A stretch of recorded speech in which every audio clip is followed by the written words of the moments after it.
The iPad shattered against the cabin floor of United Flight 873 with a sound that cut through the steady hum of twin engines at 35,000 feet. The device skidded to a stop near seat 23C, its screen still glowing with classified military specifications that had no business being viewed in economy class. Lieutenant Commander Garrett Hawthorne bent down to retrieve it, his 6'3" frame blocking the narrow aisle like a wall of pressed navy dress blues and polished confidence. His broad shoulders carried the weight of a dozen combat deployments and the arrogance that came with surviving them all. He held the tablet high, ensuring everyone in the surrounding rows could witness what he considered a teachable moment about the natural order of things. The woman in 23C remained perfectly still. Riley Devereaux, 28 years old, wore a faded flannel shirt that had seen better days, and jeans so worn the knees had gone threadbare. Her dark brown hair, touched with natural auburn highlights that caught the overhead reading light, was pulled back in a simple ponytail secured with a rubber band. Not a scrunchie, not a designer hair tie, a rubber band she had probably found in a kitchen drawer. To anyone glancing her way, she looked like someone who had grabbed the first clean clothes available and hoped they would be good enough for wherever she was going. Her hands rested in her lap, fingers loosely interlaced, but her brown eyes tracked Hawthorne's movements with the kind of focus that came from watching things that could kill you. Behind her left ear, hidden beneath a strand of loose hair, was a small scar. Pale, precise, the kind of mark left by flying metal fragments during a controlled explosion at close range. The kind of scar you earned, not acquired. "Hey, sorry, sweetheart," Hawthorne said, his voice carrying that particular tone reserved for people he had already dismissed as irrelevant. "But this isn't a cookbook app or whatever you folks look at these days." He turned the screen toward his companions, 4 fellow Navy SEALs scattered across the first-class cabin like peacocks in a henhouse. "She probably thinks this is some kind of recipe for freedom or something equally adorable." The laughter came hard and fast. It was the kind of cruel amusement that required an audience, the kind that fed on itself and grew louder with each voice that joined the chorus. Lieutenant Bryn Calloway leaned across the aisle, her blonde hair cut in a severe bob that matched the sharp angles of her face. At 29, she was the first woman to earn her trident with SEAL Team 6, and she wore that achievement like armor that somehow never quite fit right. Her eyes, pale blue and calculating, swept over Riley with the kind of assessment usually reserved for threats that needed to be neutralized. "Oh my God, Garrett," Bryn said, her voice bright with manufactured delight. "Look at her clothes. That's what happens when Salvation Army has a clearance sale and you still can't afford it." She raised her phone, already composing the Instagram caption in her mind. "She probably can't even afford a car payment, let alone understand a multi-million-dollar combat platform." Lieutenant Wade McCrae adjusted his wire-rimmed glasses, a gesture that had become habit during the thousands of hours he had spent studying ballistics charts and wind tables. His analytical gaze dissected Riley like she was a particularly uninteresting data point in an otherwise compelling study. At 30 years old, he held the team's record for confirmed kills at distance, 8 targets at 650 meters. The number was tattooed on his left forearm in Roman numerals, because subtlety had never been his strong suit. "What's next?" Wade said, pushing his glasses up the bridge of his nose with one finger. "We let sanitation workers into sniper school? I mean, there's diversity hiring, and then there's just plain desperate." He paused for effect, timing his words like a comedian working a crowd. "Actually, scratch that.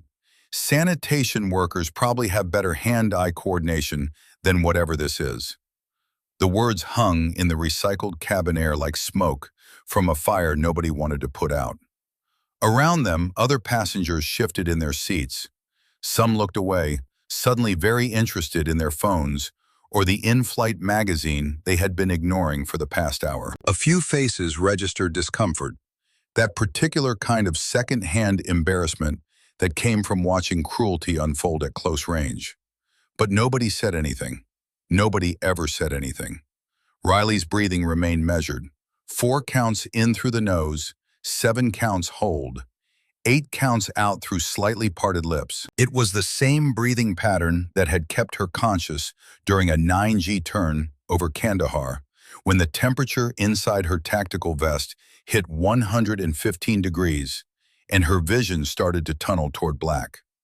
The same pattern that had steadied her hands when she had taken 12 shots in 90 seconds and changed the outcome of a battle that would have ended with 40 flag-draped coffins coming home to Fort Benning.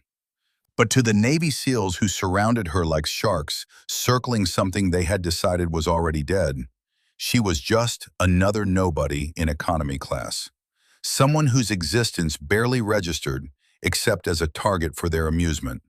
Someone to make them feel bigger by making her feel smaller. Commander Preston Ashford, 42 years old with 20 years of service etched into the permanent squint around his eyes, spoke with the weariness of someone who had seen this script play out too many times to count. He was the senior officer among them, the voice of supposed reason, the one who would make a token gesture toward decency without actually doing anything that might cost him social capital with his team. "Hawthorne, that's enough," Preston said, but his voice carried no real authority. It was procedural, performative, the kind of intervention that let him claim he had tried while changing absolutely nothing. "Though I do wonder," he continued, glancing at Riley with barely concealed disdain, "what makes civilians think they can comprehend technology that takes years to master?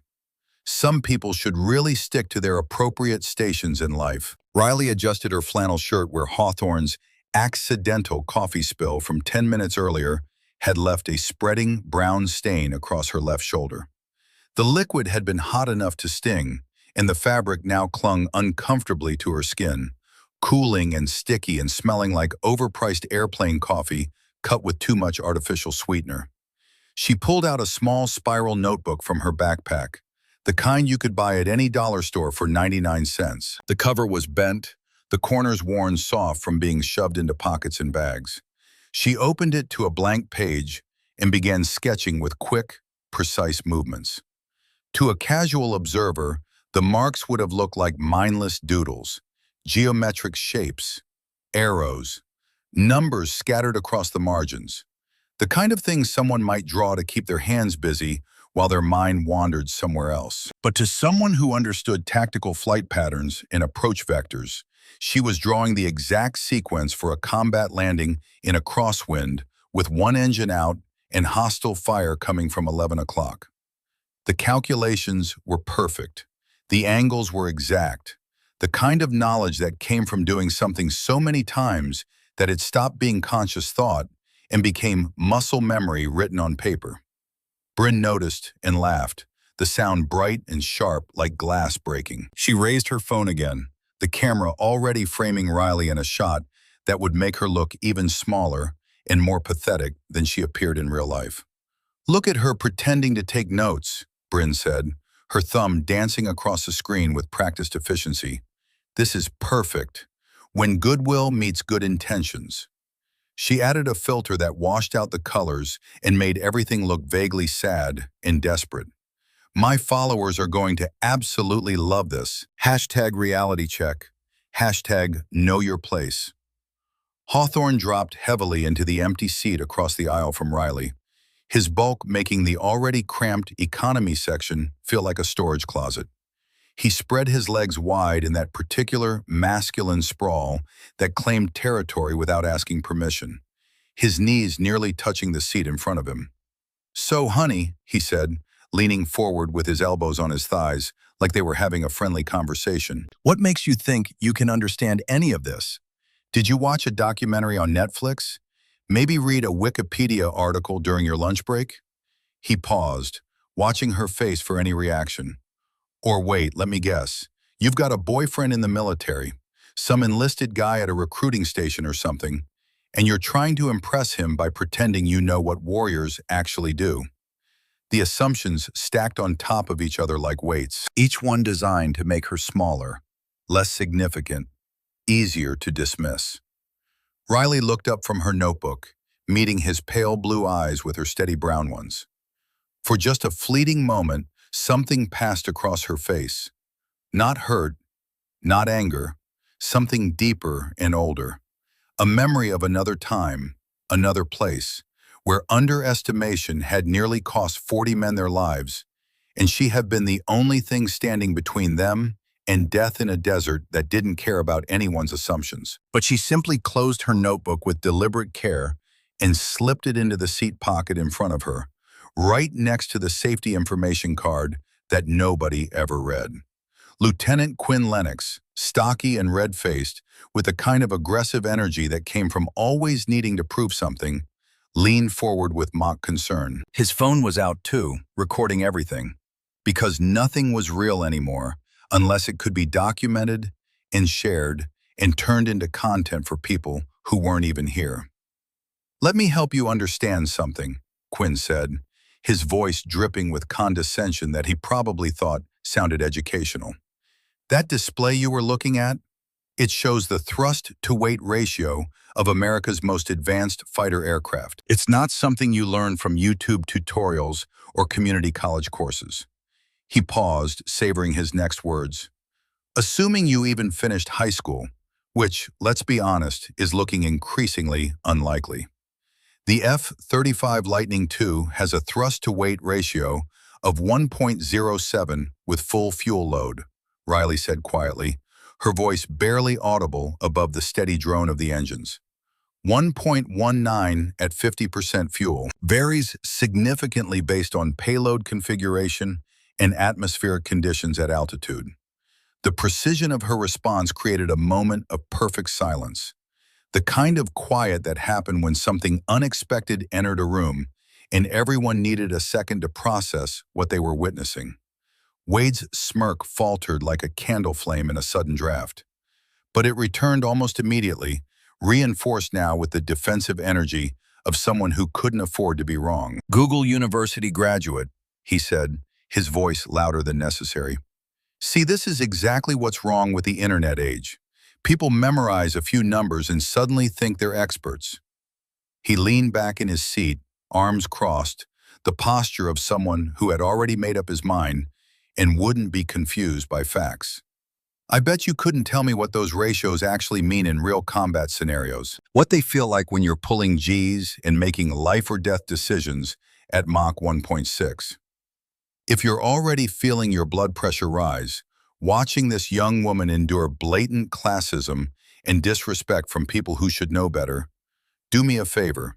Hit that like button and subscribe to support stories that reveal how catastrophically wrong our first impressions can be. And if you believe that true capability doesn't care about designer labels or social status, that thanks button below is the most powerful way to help me continue sharing these moments of ultimate vindication. Now let's return to Riley as she faces her first real test on this flight that's about to change everything. The turbulence struck without warning. The massive Boeing 737 dropped sharply, as if someone had cut the strings holding it suspended in the sky. Loose items tumbled through the cabin. Someone's water bottle rolled down the aisle. A laptop that hadn't been properly secured slid across a tray table and crashed to the floor. Most passengers gasped and clutched their armrests in the universal panic response of people who had just been reminded that they were 7 miles above solid ground in a metal tube held aloft by physics they didn't fully understand, and faith they hoped was justified. But Riley's response was entirely different. Her body automatically shifted into a protective position that would have looked bizarre to anyone who didn't know what they were looking at. Feet braced against the floor at precisely the right angle to absorb impact. Core engaged, abdominal muscles contracted to protect vital organs. Hands positioned to guard her head and neck without blocking her vision or restricting her breathing. The movements were subtle, almost invisible, but they were absolutely not the panicked flailing of a nervous flyer. They were the trained response of someone who had experienced catastrophic decompression at altitude and lived to internalize the lesson. In row 24, directly behind Riley, An elderly man in a rumpled business suit took notice. Sergeant Major Huxley Beaumont was 71 years old, and his weathered hands bore the telltale scars of someone who had spent decades around military equipment that didn't forgive carelessness. Burn marks from hot metal that had been touched in the chaos of combat, precise white lines from safety wire that had sliced through gloves and skin during field repairs in the Saudi Arabian desert. A missing segment of his right index finger, taken by a tank hatch that had closed at exactly the wrong moment during the Gulf War. Something about the way Riley moved during the turbulence made him lean forward with sudden, sharp interest. That wasn't panic, that was training. The kind of training that became involuntary. The kind that meant the difference between living and dying when seconds mattered and thinking took too long. "Holy hell, look at that," Lieutenant Quinn Lennox said, pointing at Riley with the phone that never seemed to leave his hand. She went into full panic mode, probably never been on a plane before in her entire life. His laughter was harsh and performatively masculine. "Hey, should someone tell her turbulence won't make the wings fall off? Or is that too advanced for today's lesson?" But First Officer Caroline Finnegan, making her routine safety check through the cabin, had also noticed Riley's response. Caroline was 38 years old with 15 years of commercial aviation experience, and another 6 years before that flying Air Force transport planes to places that didn't officially exist on any map. She knew the difference between panic and protocol. She paused in the aisle, studying Riley with the kind of professional assessment that came from years of watching how people reacted when control was taken away from them. The younger woman's positioning wasn't random, it was textbook, and her hands maintained constant pressure with thumb against index finger, a grounding technique that pilots use to stay centered during high-stress situations when your body wanted to flood with adrenaline and your mind needed to stay ice cold and calculating. "You all right, miss?" Caroline asked, her voice carefully neutral despite the curiosity that was rapidly becoming concern. "Fine, thank you," Riley replied, her tone steady and calm despite the coffee stain spreading across her shirt and the continuing mockery from Hawthorne's group. As Caroline moved on toward the front of the aircraft, her eyes lingered on Riley's hands, specifically on the way the younger woman's fingers moved with deliberate precision, the way she maintained environmental awareness, her gaze tracking the flight attendant's movement, monitoring the overhead bins that had popped open during the turbulence, noting which passengers were genuinely frightened versus which ones were just startled. That wasn't civilian behavior.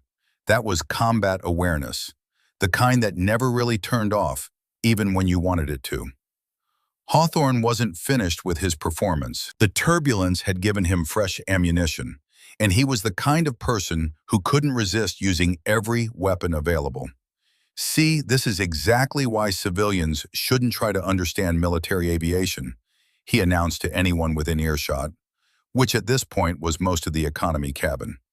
"You can memorize all the Wikipedia facts you want, sweetheart. You can pretend to know what thrust-to-weight ratios mean, but when things get real, when the situation gets actually dangerous, you show what you're really made of." He gestured broadly at Riley, encompassing her whole existence with one dismissive wave. "We're trained for this. People like you, well, you just panic and hope someone else handles it. People like you." The phrase hung between them, heavy with implications that didn't need to be spelled out. People who shopped at thrift stores. People who couldn't afford first-class tickets. People who didn't belong in the same conversation as warriors who had earned their place through sacrifice and blood. "Dreams, you sorry, not sorry," Bryn added, tapping out an Instagram story with her perfectly manicured nails. "Just know your place." The filter she used made Riley look even more washed out, even more pathetic, even more like someone who existed only to make other people feel superior by comparison. Huxley Beaumont carefully folded his newspaper with movements that suggested both arthritis and barely controlled anger. He had seen this dynamic before. Different faces, different uniforms, different wars, but the same ugly script playing out like a bad movie that kept getting remade because audiences never got tired of watching other people suffer. Yet something about this particular young woman's composure reminded him of someone from long ago. Someone who had proved that appearances meant absolutely nothing when lives hung in the balance and capability was the only currency that mattered. Riley pulled out her phone to check for messages. The screen lit up showing 5 missed calls from Georgetown University Hospital, all from the same extension, all from her mother's oncologist. She knew exactly what they wanted. They wanted to discuss payment plans for the $280,000 experimental surgery scheduled for next week. The treatment that insurance had refused to cover. The procedure that represented her mother's only chance at seeing another Christmas. The reason Riley had walked away from everything. A flash of memory invaded her thoughts, sharp and uninvited. Standing before an M24 sniper rifle for the first time at 23 years old, the youngest qualified sniper in her Ranger training class. The crew chief, a grizzled veteran named Martinez, who had served in 3 wars and trusted nobody under 30, had looked at her with undisguised skepticism. "You sure you can handle her, little girl?" he had asked, not meanly but not kindly either, just stating what he saw as obvious fact. She hadn't answered him that day with words. She had answered with 12 center mass shots at 800 meters in conditions that made experienced snipers pack up and call it impossible.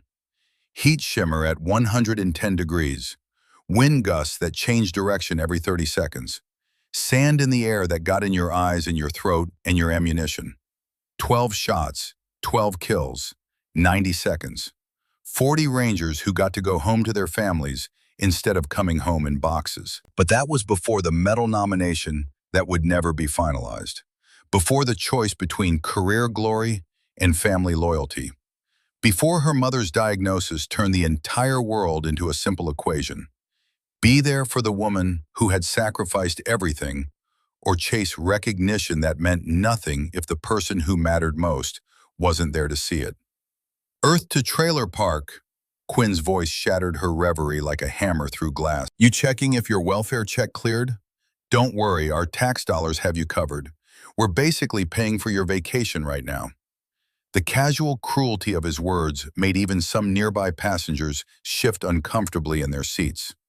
A mother traveling with 2 young children pulled them closer, whispering for them not to stare, trying to shield them from the kind of meanness that served no purpose except to make small people feel temporarily large. The poison was spreading through the cabin like spilled wine, staining everything it touched.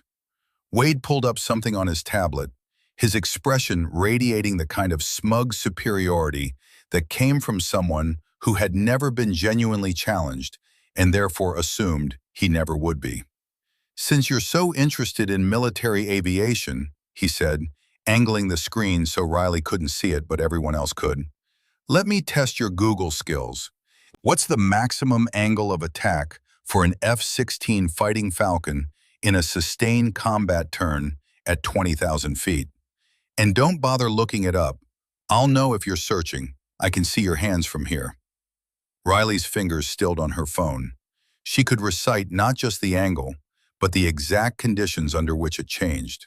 She could describe the sensation of blood draining from your brain as you pushed the aircraft beyond its design limits. The way vision tunneled and grayed at the edges, starting with peripheral darkness and moving inward until you were looking through a shrinking porthole at the world. The precise moment when you had to ease off the stick or risk G-induced loss of consciousness that would send you spiraling into the ground at 500 miles per hour. She could tell them about things that weren't in any manual. The sound the aircraft made when you exceeded maximum angle of attack. The way the stick fought back in your hands. The split-second decision point where you either committed fully or backed off, because hesitation in that moment was just death with extra steps. Instead, she remained silent. "That's what I thought," Wade said triumphantly, closing his tablet with a decisive snap. "See, real knowledge comes from experience, not internet searches. You can't fake your way into understanding what we do. You can't YouTube your way into expertise. He looked around at his teammates, feeding off their approval. She's probably never even been in a cockpit, let alone understand the physics of high-performance maneuvering. Bryn had moved closer, her phone still recording, always recording because nothing was real unless it could be documented and shared and turned into engagement metrics. "Wait, I want to get a better angle," she said, repositioning herself in the aisle. "The contrast is just perfect. Her in that pathetic, stained shirt next to Garrett in his dress blues. It's like Beauty and the Beast, except Beauty is the uniform, and she's, well..." She let the sentence trail off, the implication hanging unspoken, but crystal clear. The flight attendant, a woman named Jenny, who was in her mid-40s, with kind eyes that had seen too much human behavior at 35,000 feet, approached with a small stack of napkins. She offered them quietly to Riley, her voice low enough that it wouldn't attract more attention. "Here, hun," Jenny said, "for the coffee stain. Can I get you some club soda? It might help get it out before it sets permanently." "Thank you," Riley said, accepting the napkins with the quiet dignity that made Jenny pause and look at her more carefully. There was something in the younger woman's bearing that seemed fundamentally at odds with her appearance. Something in the way she held herself, the economy of her movements, the awareness in her eyes that tracked everything while appearing to notice nothing. "Is everything okay here?" Jenny asked, her gaze shifting meaningfully to Hawthorne's group, the question carrying implications that everyone understood. "Everything's perfect," Commander Preston interjected smoothly, his voice carrying the practiced authority of someone accustomed to controlling narratives. "Just having a friendly discussion about aviation. Educational, really." He looked directly at Riley, his expression making it clear exactly what kind of education he thought was being provided. Though perhaps some people should stick to subjects more suited to their capabilities and experience level. Jenny's jaw tightened, but years of customer service training won the internal battle against her desire to say what she was actually thinking. "Well, let's keep things respectful," she said, the words required by company policy, even though everyone in earshot knew respect had left this conversation about 20 minutes ago. "We still have 3 hours to DC. It's going to be a long flight if we can't maintain basic courtesy."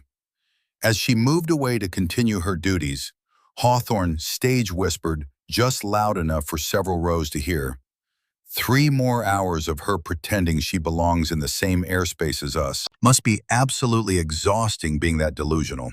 I almost feel sorry for her." Almost. Riley carefully dabbed at the coffee stain, each movement precise and controlled, the same way she controlled everything else. In her peripheral vision, she caught Sergeant Major Beaumont watching her intently. When their eyes met, he gave an almost imperceptible nod, the kind of silent acknowledgement that passed between people who recognized something in each other that others missed entirely. Her phone buzzed against her leg. A text message from the hospital. "Miss Devereaux, we need to discuss your mother's preoperative preparations urgently. The surgical team requires payment confirmation by end of business tomorrow. Without full payment, we cannot proceed with the scheduled surgery. Please contact us immediately." $280,000. Every penny of her combat pay carefully saved. Every bonus for hazardous duty. Every dollar she had earned over 7 years of perfect service. 7 years that had ended with one mission, one choice, one impossible moment when she had to decide between the career that defined her and the woman who had given her life meaning in the first place. Some decisions weren't really decisions at all. They were just acknowledgments of what already mattered most. "You know what absolutely kills me?" Quinn was gesturing broadly now, including the surrounding passengers in his audience, whether they wanted to be part of it or not. "We work our asses off, train for years, put our lives on the line for this country, deploy to actual war zones where actual bad guys are shooting actual bullets." He pointed at Riley with his phone. "And meanwhile, people like her think they can just read about it online and suddenly understand what we do. It's honestly insulting to the uniform, disrespectful to everyone who's ever served." Riley's carefully controlled breathing hitched slightly, just for a second, just enough. Insulting to the uniform. The words settled in her chest like lead weights. She thought about the commendation letters stored in a box in her mother's closet. The ones that use phrases like exceptional valor under fire and decisive action that preserved American lives. The ones her mother had wanted to frame and hang in the living room, but Riley had asked her to put away because questions led to conversations, and conversations led to memories that made sleep impossible. The letters that documented 23 confirmed enemy kills in a single engagement. A record that would stand in Ranger history as unprecedented. A performance that had earned her a Medal of Honor nomination that would never be finalized because the mission was classified and the witnesses were scattered across different units, and the bureaucracy moved slowly when the recipient didn't fit the expected profile. "Hey," Hawthorne snapped his fingers inches from Riley's face, the sound sharp and deliberately invasive. "Walmart shopper, I'm talking to you." Or is basic conversation also above your pay grade? Do you need me to use smaller words? She looked up at him, and for just a fraction of a second, Garrett Hawthorne saw something that made him pull back instinctively. Something in her eyes that had nothing to do with fear, and everything to do with the kind of experience that came from making life and death decisions, while people who trusted you waited to see if you would get it right. It was gone in an instant, replaced by the same calm expression she had maintained since boarding. But for that split second, he had seen eyes that had stared down death in the Hindu Kush and hadn't blinked.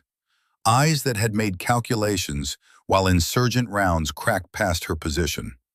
Eyes that had watched through a scope as 12 men fell and 40 others lived, because she had done something most people couldn't imagine, and she had done it perfectly.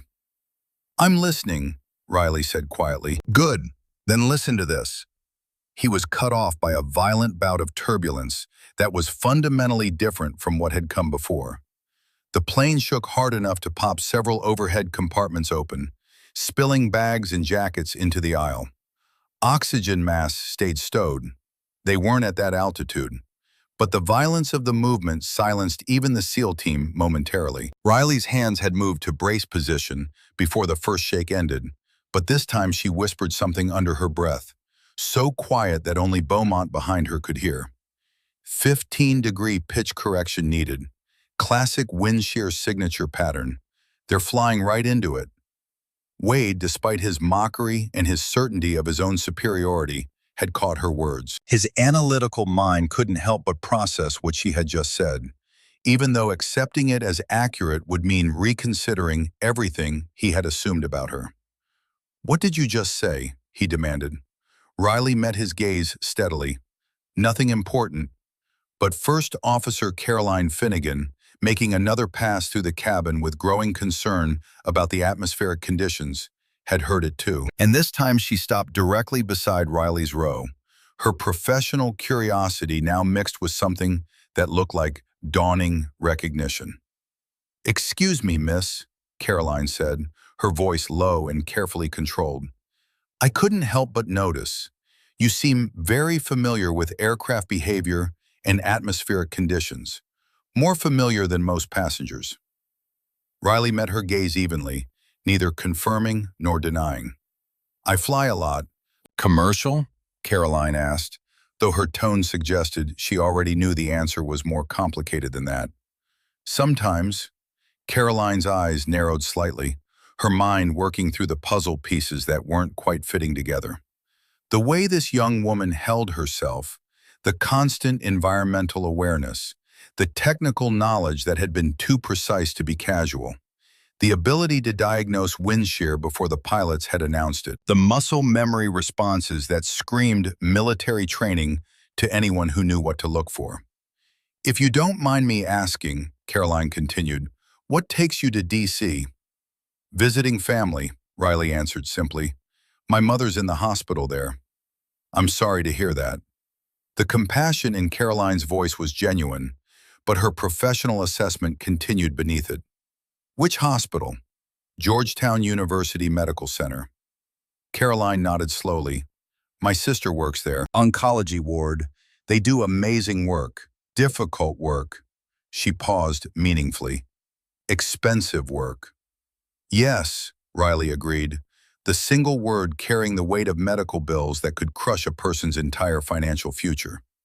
As Caroline moved away to continue her duties, she glanced back once more at the young woman in the coffee-stained flannel shirt. Something wasn't adding up. The way Riley sat, the way she moved, the way she breathed, the technical knowledge, the situational awareness. Everything screamed military training at a very high level. But the clothes, the humble demeanor, the tolerance for abuse that would have made most people explode in justified anger. Caroline made a mental note to mention it to Captain Mercer when she returned to the cockpit. Not because it was a security concern, but because something in her gut said this woman was important in a way that wasn't immediately obvious. Riley subtly adjusted the military-grade smartwatch hidden beneath her sleeve, hoping the movement wouldn't draw attention. The device, originally developed for special operations personnel to monitor vital signs during high-stress environments, showed her heart rate holding steady at 58 beats per minute, abnormally low for someone enduring this level of sustained harassment and stress, but completely standard for someone who had been trained to maintain absolute physiological control under conditions that would break most people. Someone who had learned to regulate their nervous system the way other people learn to drive a car. Consciously at first, then automatically, until it became as natural as breathing. The $3,000 piece of equipment could track everything from blood oxygen saturation to G-force tolerance to hydration levels, capabilities far beyond civilian fitness trackers. The kind of technology that confirmed what Caroline Finnegan was beginning to suspect. Nice watch, Bryn observed, her sharp eyes missing nothing despite the angle and the attempt at concealment. Knock-off Apple Watch, right? I bet you got it from one of those mall kiosks. They make really convincing fakes these days. Almost good enough to fool people who don't know what to look for in quality. Riley pulled her sleeve down further, the movement automatic. It was a gift. From who? Bryn pressed, her smile showing too many teeth, the expression of someone who smelled blood in the water. Your boyfriend at the trailer park? Some guy who saved up his tips from the oil change place? She paused, letting the implications sink in. Or did you find it somewhere? You know, fell off a truck, five-finger discount situation. The accusation of theft hung in the air like poison gas. Around them, other passengers who had been pretending not to listen were now definitely listening. A businessman across the aisle had lowered his Wall Street Journal but wasn't reading, his eyes tracking the confrontation with the kind of horrified fascination people had for car accidents. Two college students had paused their movie to watch the drama unfold in real time. The cruel theater had found its eager audience, and nobody was changing the channel. Hawthorne leaned back in his commandeered seat, spreading out with the casual entitlement of someone who had never been asked to make himself smaller for anyone's comfort. You know what really gets me? He said, his voice carrying that particular quality of someone who was about to say something he had been thinking for a while. My tax dollars probably paid for her to be on this flight, some kind of welfare assistance program. Meanwhile, we're over here actually serving our country, earning our place, paying our own way through merit and sacrifice. Serving, Riley repeated softly, the single word barely audible above the engine noise. Yeah, serving, Hawthorne said, his voice rising slightly. Something people like you wouldn't understand. Sacrifice, duty, honor, the willingness to put your life on the line for something bigger than yourself. He counted off on his fingers like he was teaching a child basic concepts they couldn't quite grasp. We're out there on the front lines every single day so people like you can sit here in safety, pretending you matter, thinking you have opinions worth hearing. In row 24, Huxley Beaumont sat perfectly still, but his jaw had set in a way that made the old scar tissue on his neck stand out white against weathered skin.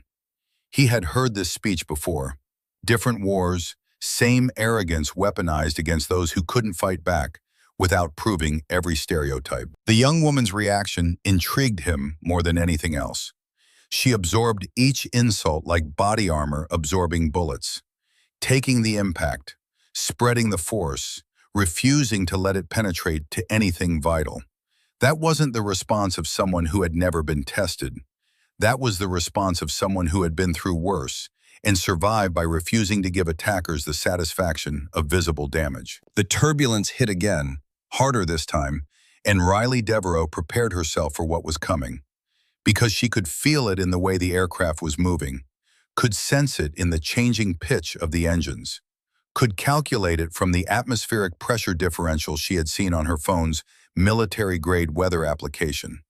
They were flying into something bad, something the pilots might not be ready for, something that was about to make everyone on this plane realize that appearances meant nothing and capability meant everything. And when that moment came, every single person who had mocked her was going to learn a lesson about judgment they would never forget. The plane shuddered again, and somewhere in the cockpit, warning lights were beginning to illuminate like stars appearing in a darkening sky. Wade McCrae decided to escalate his technical challenge, leaning forward with the confidence of someone who had never been genuinely outmatched and therefore assumed he never would be. His fingers drummed against his armrest in a rhythm that suggested impatience mixed with superiority. "Okay, since you somehow knew that thrust-to-weight ratio," he said, his voice carrying the tone of a professor about to expose a cheating student, "let's try something that actually requires real knowledge, something you can't just memorize from a defense contractor's public website." He paused for dramatic effect, making sure his teammates were watching. "What's the corner velocity of an F-35 in a sustained turn at 20,000 feet? And I want specifics, not generalities." The question was highly technical, the kind of information you would only possess from actual flight experience in the aircraft or access to classified performance manuals that civilians had no business reading. The kind of detail that separated people who had done something from people who had only read about it. Riley's eyes flickered with something that might have been amusement or recognition before settling back to neutral. She set down her napkin, the coffee stain on her shirt now a darker brown that had mostly stopped spreading. "Depends on the load configuration," she said quietly, her voice still barely audible above the ambient noise of the cabin. Clean aircraft, approximately 430 knots indicated airspeed, with full external stores closer to 380. But the real issue isn't the corner velocity itself. Wade's mouth fell open slightly. That wasn't just correct, it was precisely correct, with the kind of nuance that suggested she understood not just the numbers, but what they meant in practical application. "The real issue," Riley continued, her tone remaining conversational and detached, "is the energy bleed rate at that altitude. You're losing about 15 knots per second in a maximum performance turn. Most pilots can't sustain it for more than 20 seconds without risking departure from controlled flight. The aircraft will do it, but the pilot usually can't." Now the entire SEAL team was staring at her with expressions that ranged from shock to suspicion to something that might have been the first stirrings of doubt about their previous assessments. Commander Preston Ashford leaned forward, his eyes narrowed with genuine concern rather than mockery. His voice had shifted from condescending to sharp and official. "Where exactly did you read that information?" he demanded. "Because those are not specifications you find on Wikipedia or defense enthusiast forums. That's classified performance data." Riley met his gaze directly, her brown eyes steady and unrevealing. "Does it matter where I read it?" "Yes," Preston said, his tone taking on the quality of an interrogation. "It matters very much, because that's information that requires security clearance to access. Information that has serious implications if it's being distributed to unauthorized personnel." Riley shrugged, the movement minimal and unconcerned. "Must have good sources then." The atmosphere in the cabin shifted palpably. It wasn't just mockery anymore. Suspicion was mixing with their superiority complex, like chemicals combining to create something volatile. Quinn Lennox slowly lowered his phone, suddenly uncertain about recording whatever was happening here. The social media content that had seemed so amusing minutes ago now felt potentially problematic in ways he couldn't quite articulate. "You're military," Preston stated flatly. It wasn't a question, it was an accusation demanding confirmation. "No," Riley replied, and it was technically the truth. She wasn't military. Not anymore. The discharge papers in her small apartment back in North Carolina made that crystal clear. Honorable discharge, full benefits intact, but discharged nonetheless. You couldn't serve on active duty when your mother needed round-the-clock care during cancer treatment. When the choice came down to another deployment or being present for the woman who had raised you alone and worked 3 jobs to put you through MIT on a full scholarship, the decision had been agonizing, but ultimately simple. "Then how?" Preston began, but he was cut off by a sudden change in the engine noise. It was subtle. Most passengers wouldn't notice it, but every pilot in the SEAL team heard it immediately. The steady drone faltered for just a moment, like a heart skipping a beat, a hesitation in the rhythm that shouldn't exist in a properly functioning aircraft. Riley's head tilted slightly, her entire focus shifting to what she was hearing. Her fingers unconsciously began tapping out a pattern on her armrest. Not random tapping, not nervous energy, a specific sequence. The same pattern she had used to tap on her rifle stock when processing multiple threat vectors simultaneously during combat operations. A focusing mechanism that helped her brain sort signal from noise. "Did you hear that?" Hawthorne asked his group, the mockery temporarily forgotten in the face of something that triggered his professional instincts. "Probably nothing," Wade said, but uncertainty colored his voice in a way that hadn't been there before. "These commercial birds make all kinds of noises. They're not precision instruments like what we fly. They're buses with wings." But Riley was already pulling out her phone, her fingers moving across the screen with practiced efficiency. The aviation weather application she accessed wasn't the kind available in the App Store. The interface was too sophisticated, too detailed. The data layers showed information that commercial aviation apps didn't provide. Military-grade satellite feeds displaying electromagnetic anomalies that could wreak havoc on fly-by-wire systems. Clear air turbulence patterns that NOAA didn't publish for civilian consumption.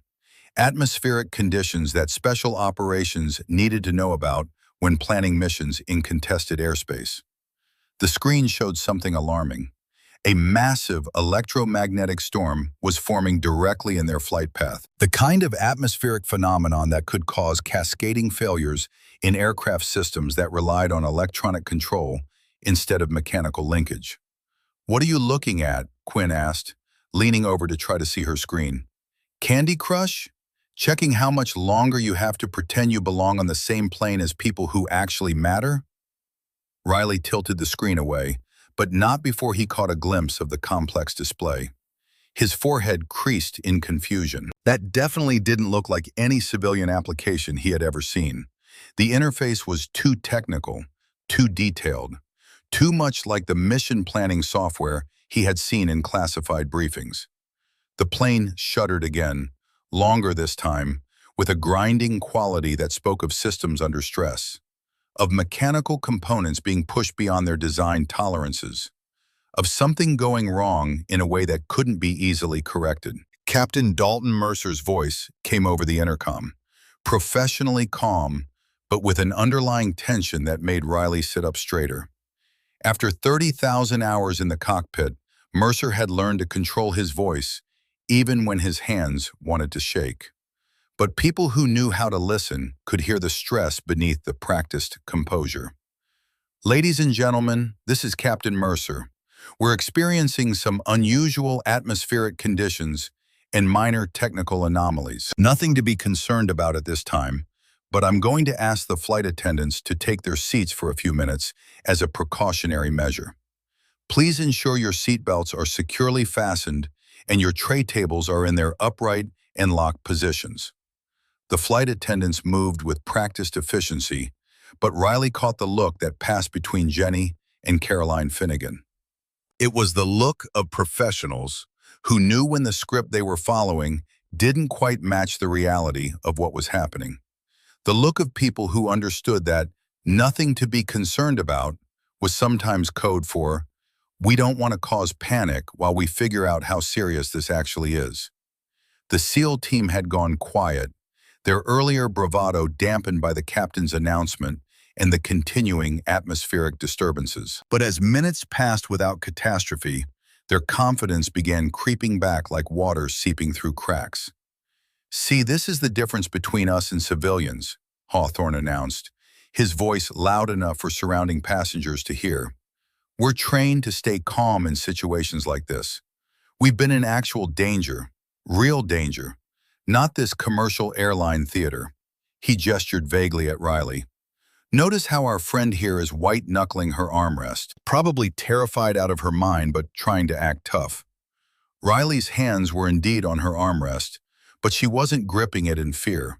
Her fingers were positioned at specific pressure points, a technique taught in advanced flight training to maintain circulation and readiness during high-stress situations, to prevent the kind of fine motor skill degradation that could turn a survivable situation into a fatal one. Her breathing remained steady. 4 counts in, 7 counts hold, 8 counts out. The pattern was so ingrained it happened automatically, requiring no conscious thought. Like breathing itself had become a tactical skill rather than an involuntary biological function. Bryn had recovered enough to pull out her phone again, the social media instinct overriding common sense and basic decency. "This is actually perfect," she said, already framing the shot. "When you're scared of flying but trying to act tough for the internet. My followers are going to absolutely eat this up." She angled for another photo, but the plane lurched sideways with enough force to send her phone clattering to the floor. This wasn't ordinary turbulence. This wasn't the kind of bump that made drinks slosh in their cups and passengers reach for armrests. This was the aircraft being thrown sideways by forces that shouldn't exist at cruise altitude in clear skies. Riley's trained senses cataloged the differences with automatic precision. The lateral movement, the slight nose-down attitude that the autopilot was fighting to correct, the way the engines seemed to be struggling against something they couldn't overcome. Her mind ran through possibilities with the speed of someone who had been trained to diagnose problems while simultaneously solving them. Wind shear, system malfunction, hydraulic issues, control surface failures. None of the options were good at 35,000 feet over the Midwest, with nearly 200 people depending on machines that were supposed to work perfectly every single time. "Okay, that was different," Wade admitted, his technical knowledge overriding his need to maintain appearances. "That felt like..." He paused, searching for the right description. "Like the autopilot was correcting for something it shouldn't have to correct for. Like the flight control computers are fighting conflicting data. Manual override attempting to compensate for false sensor inputs," Riley finished quietly, her voice so soft that only Wade and Preston heard her clearly. Both men stared at her in stunned silence. How could she possibly know that? How could someone who looked like she shopped at Goodwill and counted pennies for bus fare diagnose flight control issues with the precision of a test pilot? "The same way you do," Riley said, answering the question they hadn't asked out loud. "By paying attention to what the aircraft is telling you instead of what you want to believe." The lights flickered. Just for a moment, just a fraction of a second. But in modern commercial aircraft, the electrical systems had multiple redundancies, layer upon layer of backup power, separate generators, battery systems. For the cabin lights to flicker even briefly meant something was affecting primary power distribution. Something was wrong at a fundamental level. Sergeant Major Beaumont had leaned forward now, no longer pretending to read his newspaper. His weathered face showed recognition, not of Riley specifically, but of the situation developing around them. He had been in enough aircraft in enough dangerous situations to know when things were sliding from concerning to critical. and he had seen enough young officers underestimate problems to know that pride was often the last thing someone felt before they realized how badly they had miscalculated. First Officer Caroline Finnegan emerged from the cockpit, her face professionally calm, but moving with purpose that suggested urgency beneath the controlled exterior. She went straight to Jenny, the senior flight attendant, and they conferred in low voices near the forward galley. Riley caught fragments, system anomalies, manual backup, precautionary procedures. The aircraft banked sharply left, the angle steep enough to send loose items sliding across seats. Someone's coffee cup, not properly secured, rolled down the aisle with a hollow rattling sound. A child started crying. The veneer of normalcy was cracking like ice under pressure, revealing the cold water of fear underneath. "This isn't right," Quinn said, his voice lacking its earlier confidence. "Commercial planes don't fly like this. They're supposed to be stable, smooth. This feels like evasive maneuvering." "No," Riley said, her voice still quiet but carrying absolute certainty. "It doesn't. Evasive maneuvering is controlled aggression. This is barely controlled compensation. The pilots are fighting the aircraft, and the aircraft is fighting itself." Her calm response in the face of growing chaos made them all look at her again. Where other passengers were beginning to show visible signs of panic, pale faces, white-knuckled grips on armrests, Riley seemed to be settling deeper into her seat. Her body was relaxing in a way that seemed completely counterintuitive, like she was preparing for something she had done before and knew she could do again. "You're not scared," Preston observed, his tone carrying accusation, as if her composure was somehow offensive, as if the natural order of things required her to be terrified while they remained calm. "Fear is a luxury," Riley replied, her eyes tracking the overhead bins that were starting to rattle with the aircraft's movement. "Focus is a necessity. Fear clouds judgment. Focus saves lives." It was the kind of statement someone made when they had been trained to function in life or death situations. When panic wasn't an option because other people were counting on you to be the calm voice in the chaos. Preston knew it because he had heard similar statements in SEAL training. Wade knew it because he had said similar things to himself during his first combat deployment. Hawthorne knew it because it was carved into the wall at the Naval Special Warfare Center. But admitting they recognized it would mean admitting they had been catastrophically wrong about this woman. And pride was a powerful anchor that kept people from changing course, even when the course was obviously leading to disaster. Captain Mercer's voice returned over the intercom, and this time the carefully maintained calm was slipping. "Ladies and gentlemen, I need to be direct with you. We're experiencing technical difficulties with our navigation and flight control systems. We're working to resolve the issues, but I need to ask everyone to remain seated with seatbelts securely fastened. Flight attendants, please prepare the cabin for potential rough air." "Prepare the cabin" was airline code language that frequent flyers recognized. It meant things might get significantly worse before they got better. It meant the pilots were concerned enough to start positioning the crew for emergency procedures. It meant that whatever was happening in the cockpit had moved from concerning to serious. Flight attendants moved through the aisles with renewed urgency, checking seat belts with actual attention instead of perfunctory glances, securing loose items. Their professional smiles were still in place, but they weren't reaching their eyes anymore. The masks were staying on, but cracks were showing around the edges. Riley closed her eyes, not in fear but in concentration. She was calculating based on everything she could observe and measure. Distance to Washington, D.C. from their current position over Kansas. Probable altitude based on air pressure and temperature. Wind patterns she had observed on her military weather application. Fuel consumption rates for a 737 under stress conditions. The math wasn't encouraging. They were burning fuel faster than normal trying to compensate for the control issues. Every minute of fighting the aircraft was a minute of resources being consumed that might be needed later. Her phone buzzed against her leg. Another message from Georgetown University Hospital. This time there was a photo attachment that made her chest tighten in a way that had nothing to do with the aircraft's problems. Her mother, thin and pale in a hospital bed, smiling despite the tubes and monitors, holding a handwritten sign that read, "Can't wait to see you, baby girl.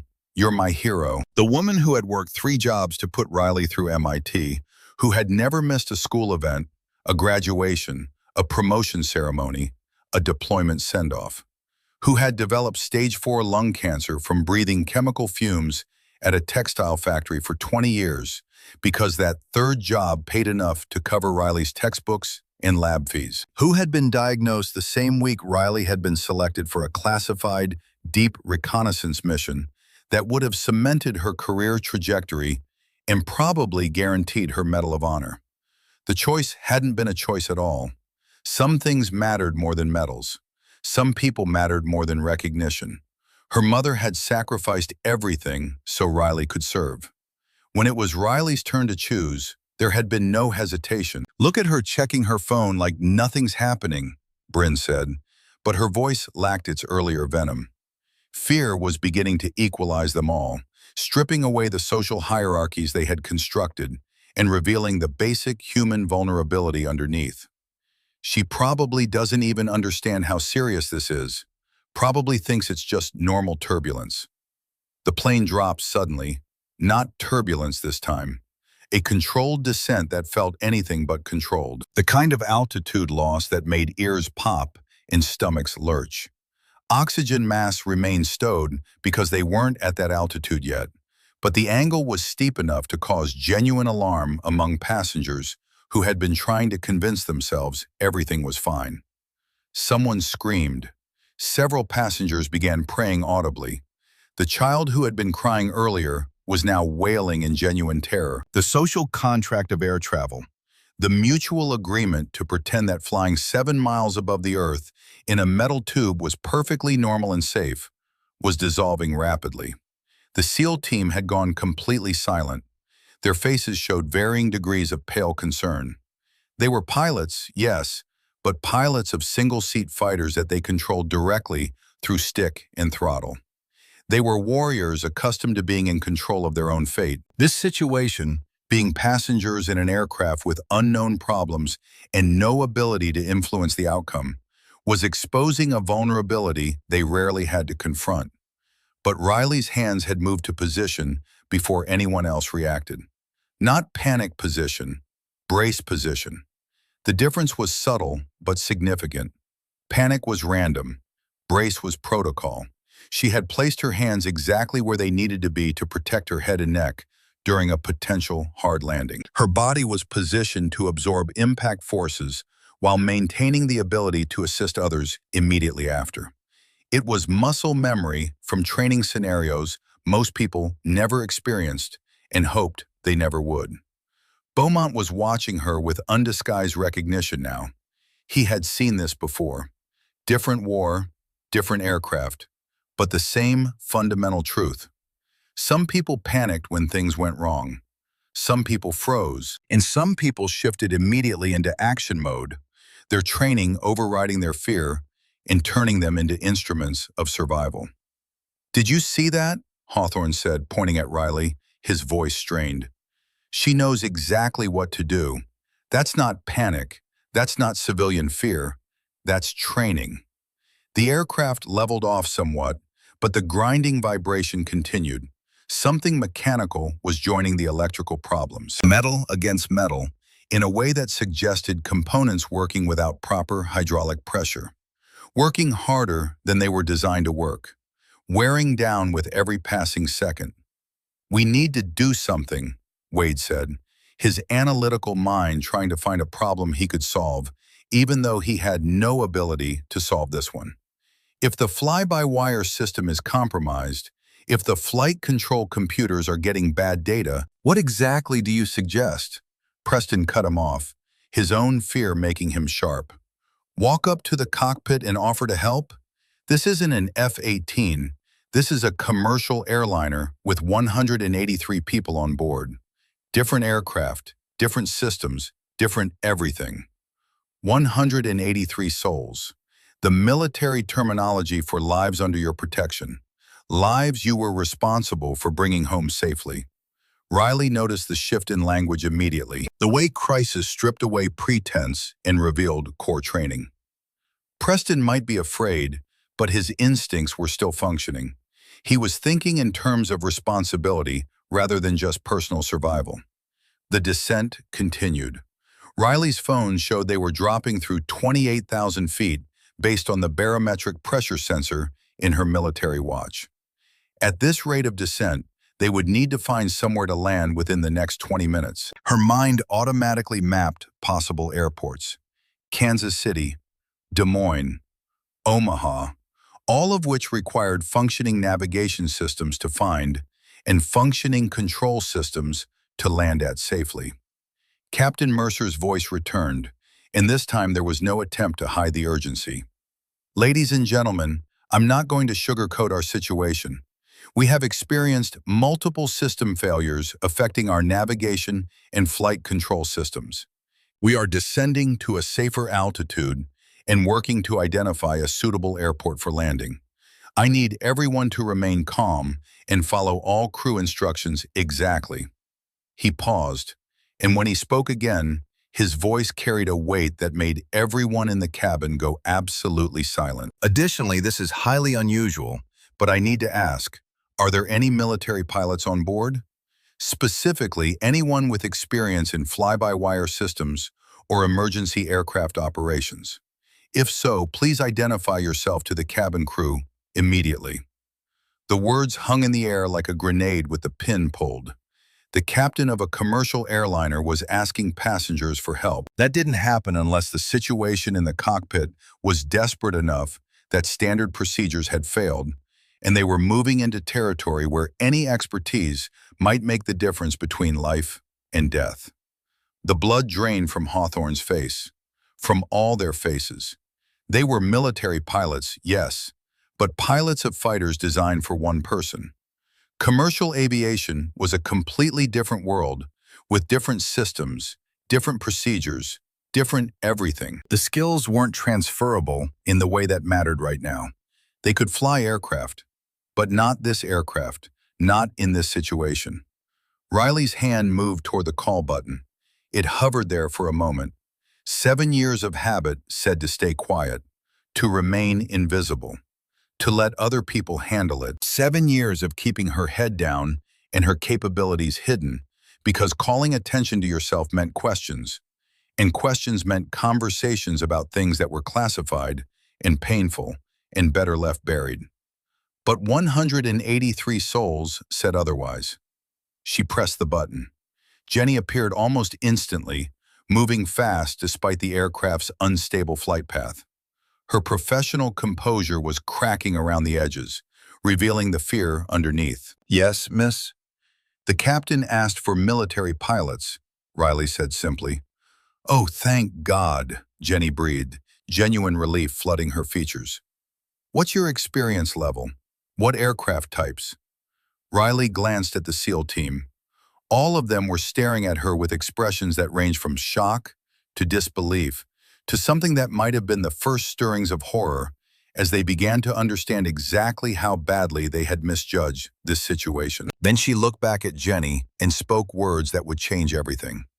7 years active duty, multi-engine qualified, fly-by-wire specialist, emergency operations experienced. She paused for just a heartbeat. Primary aircraft, UH-60 Blackhawk. Secondary qualifications, multiple rotary and fixed-wing platforms. 3 emergency landings under combat conditions with damaged aircraft and wounded personnel on board. The silence that followed was absolute. Jenny's eyes widened. Behind Riley, Beaumont slowly stood up, and in a gesture that would have seemed bizarre and inappropriate minutes ago, but now felt perfectly natural, he came to attention. "Ma'am," he said quietly, his voice carrying the weight of 30 years of military service and the respect of someone who recognized the real thing when he saw it. "Sergeant Major Huxley Beaumont, retired, 1st Battalion, 64th Armor Regiment, Gulf War." He paused, his eyes meeting Riley's with understanding. I flew with a lot of pilots over the years. I know what actual experience looks like. And I know what it sounds like when someone's being too modest about their qualifications. Riley met his gaze and saw something there that made her decision easier. Recognition. Not of her specifically, but of what she represented. Of capabilities that didn't announce themselves but simply existed, waiting to be needed.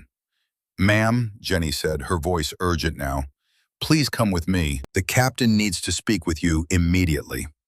As Riley unbuckled her seatbelt and stood, her movements fluid, despite the aircraft's continued instability, Wade blurted out words that captured what they were all thinking. "But you're so young, and you look like like what, Lieutenant?" Riley asked, pausing to meet his eyes directly.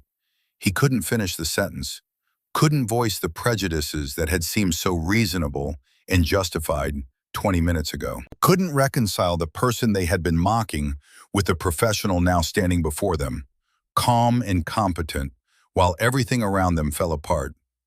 "Like someone you catastrophically underestimated," Beaumont finished for him, his voice hard with judgment. "Like someone you should have recognized on sight if you were half the warriors you claim to be." Riley moved past Hawthorne, who shrank back in his seat as if her competence was something contagious that might infect his carefully constructed worldview. Past Bryn, whose phone lay forgotten in her lap, the Instagram story suddenly seeming like evidence of her own failure rather than someone else's inadequacy. Past Quinn, who couldn't meet her eyes. Past Preston, whose lifetime of assumptions were crumbling in real time. As she reached the cockpit door, the plane lurched violently to the right. Several overhead bins popped open, spilling luggage into the aisles. Someone's military duffel bag fell at Hawthorne's feet, the contents scattering across the floor.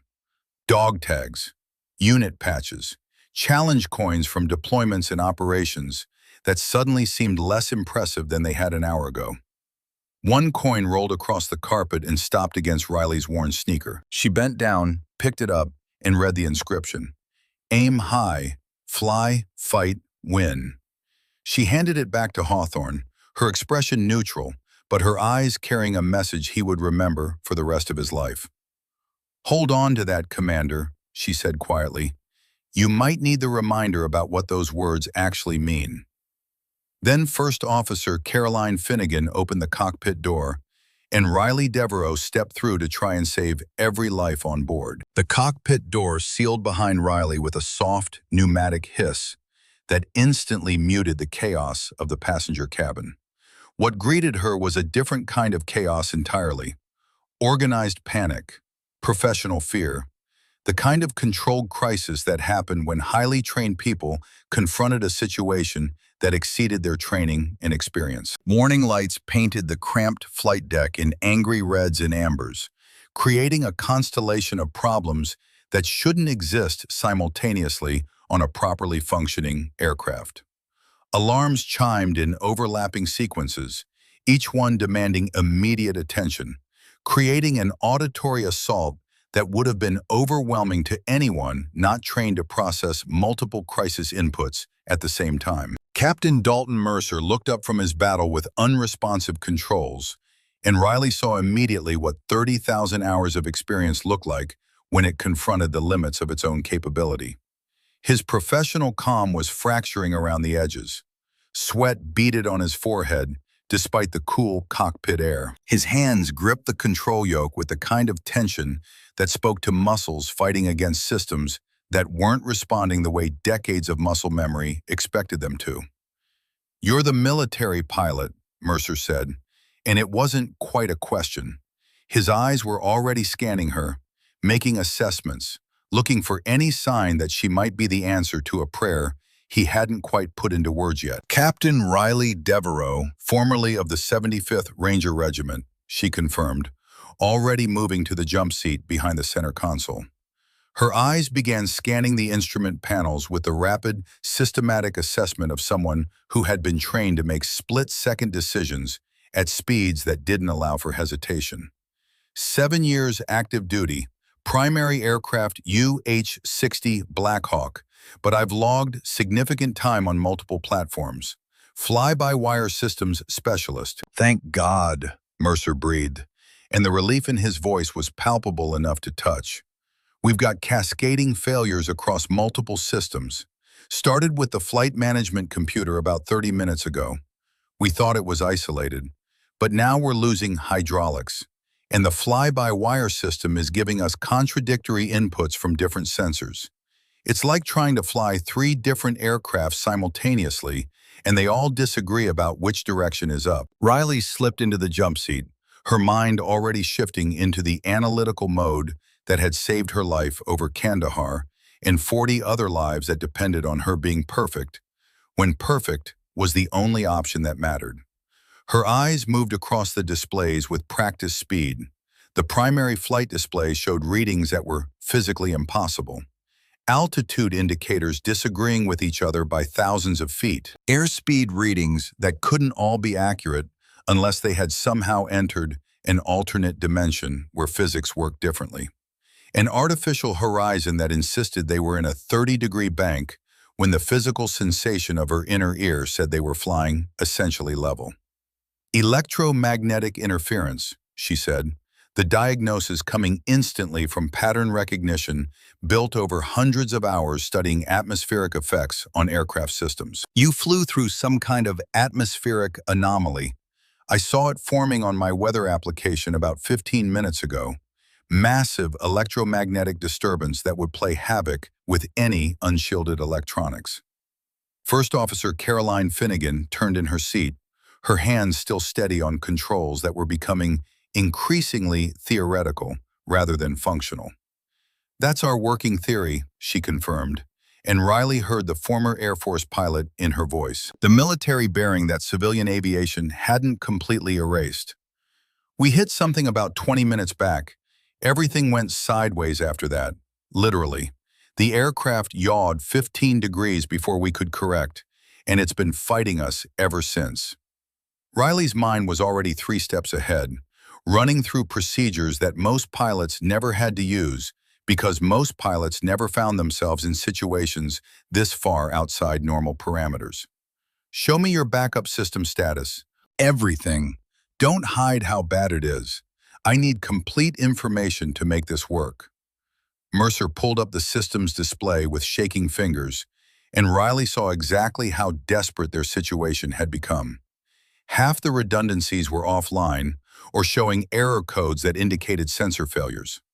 The Boeing 737, one of the most reliable aircraft ever built, had been reduced to something approaching basic stick and rudder flying. Except the stick and rudder were being filtered through dying computers that couldn't agree on what the pilot's inputs actually meant. "Can you help us?" Mercer asked directly, his voice carrying no ego, no pride, just the honest question of a professional who had hit the limits of his capability and needed someone with different experience. "Can you get us on the ground alive?"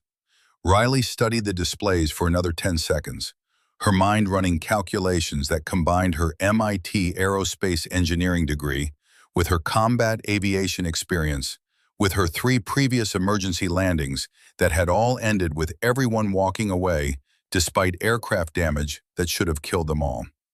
"Maybe," she said, and the honesty in that single word carried more weight than false confidence ever could. The UH-60 Black Hawk has similar fly-by-wire architecture to this aircraft. Different implementation, different scale, but the fundamental principles are the same. If we can isolate the good sensor channels from the corrupted ones and reroute through backup systems, we can essentially rebuild the control logic in real time. She paused, meeting Mercer's eyes directly. In Afghanistan, we called it combat rewiring. You lose primary systems in a firefight, you make new ones on the fly using whatever still works. I've done it before. Different bird, same physics. But I need both of you following my lead exactly. No hesitation, no second guessing. Can you do that? Both pilots nodded without hesitation. Here in the cockpit, there was no room for the prejudices that had poisoned the passenger cabin. There was no space for assumptions based on appearance or age or gender. There was only competence and trust, and Riley had just demonstrated enough of the former to earn the latter. "First thing," Riley said, her hands already moving toward the overhead panel, with the confidence of someone who had studied aircraft systems until they became second nature. "We need to disable the auto throttle completely. It's fighting your manual inputs because it's receiving false data and trying to correct for problems that don't exist. We're going to fly this aircraft the way they did in 1958, before computers decided they knew better than pilots." The cockpit door opened briefly, and Sergeant Major Beaumont stepped through before anyone could stop him. His presence was technically a violation of about 17 different regulations, but nobody was counting regulations anymore. "Captain Mercer," Beaumont said, his voice carrying the authority of someone who had earned the right to speak in any room he entered. "I commanded armor in the Gulf War, lost hydraulics during combat operations in 1991. I can walk Captain Devereaux through analog backup procedures if she needs knowledge from that era applied to modern problems." Riley glanced back at him and saw something in his weathered face that made her nod. "Sergeant Major, I could use your experience. This is about to get extremely technical, and two heads who've both done impossible things are better than one." Beaumont moved to stand behind her seat, his scarred hands gripping the seat back for stability as the aircraft shuddered through another bout of turbulence. "Tell me what you need, Captain." "When I say mark," Riley began, her fingers already positioned over the circuit breaker panel, "I need you to call out the backup procedures from your experience. Captain Mercer, you'll pull circuit breakers 7 through 12 on panel 2. First Officer Finnegan, you'll need to manually balance thrust on my call. We're going to take this aircraft back to basics and rebuild control from the ground up." The aircraft dropped another 500 feet in 3 seconds, the kind of altitude loss that made stomachs float and fear spike. In the cabin behind them, passengers were praying or crying or sitting in silent terror. But in the cockpit, 4 people were about to attempt something that would either save everyone or fail spectacularly. "Mark," Riley called. The lights flickered as systems reset. Circuit breakers clicked open. For a moment that seemed to stretch into eternity, the aircraft flew straight and level, responding to manual inputs like an old friend remembering how to dance. The warning alarms quieted slightly. The contradictory sensor readings stabilized. Then a new alarm sounded, this one carrying a different quality of urgency. Hydraulic pressure dropping in System 2. The grinding sound they had been hearing wasn't just mechanical stress. It was a hydraulic line losing fluid with every passing second, bleeding out the aircraft's ability to move its control surfaces with the precision that kept hundreds of tons of metal stable in an environment that wanted nothing more than to tear it apart. "We're losing fluid," Mercer reported, his voice tight but still professional. "At this rate, we'll have complete hydraulic failure in 15 minutes, maybe less." Riley's mind processed the implications with the speed of someone who had learned to think in crisis mode. Partial hydraulic failure meant limited control surface authority. They would need to use differential thrust for directional control, something commercial pilots almost never had to do. Lower the flaps early to maintain lift at reduced speeds. Find a runway long enough to accommodate a landing that would be hot and heavy and unforgiving of any mistakes. "Nearest suitable airport," she said, her voice remaining calm even as she calculated probabilities that were not encouraging. "Kansas City International," Caroline read from the navigation display that was still barely functioning. "Bearing 270, 85 nautical miles. But without full navigation systems and with hydraulic failures, I can get us there," Riley interrupted.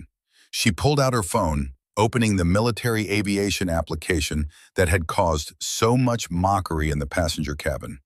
The sophisticated interface showed detailed terrain mapping, weather patterns, and something else. VOR navigation stations that predated GPS and still worked even when everything else failed. "I used to fly this corridor during stateside training exercises. There's a VOR station at Topeka we can use as a reference point. From there, I can dead reckon us to the approach using visual navigation and basic math. Mercer stared at her. You're going to navigate us to Kansas City using a VOR station and mental calculations? Without GPS? Without flight management computers? It's how pilots flew for 50 years before computers made us lazy, Riley said, her fingers already working the calculations. Wind speed and direction from her weather app, magnetic variation for this part of the country. Distance and bearing compensated for crosswind drift. The kind of aviation mathematics that had been replaced by computers, but still worked perfectly well if you remembered how. Heading 265 for 40 nautical miles, then 285 to intercept the final approach course. Have them foam the runway. We're going to need all the help we can get. She keyed the radio herself, her voice cutting through the various frequency chatter with the kind of authority that made people listen. Kansas City approach, United Flight 873 declaring emergency, multiple system failures including hydraulics and flight controls. 183 souls on board, requesting direct vectors to runway 19er and full emergency services. The controller's response came back immediately, professionalism overriding whatever shock he might have felt at the situation. United 873, Kansas City approach, roger your emergency. You're cleared direct to runway 19er. Winds 230 at 15, gusting to 25. Emergency equipment is rolling. Say fuel remaining and souls on board for confirmation. 5 hours fuel remaining, Riley responded. 183 souls. Be advised, we have limited maneuverability and will require full runway length. This will be a heavyweight landing with minimal braking capability.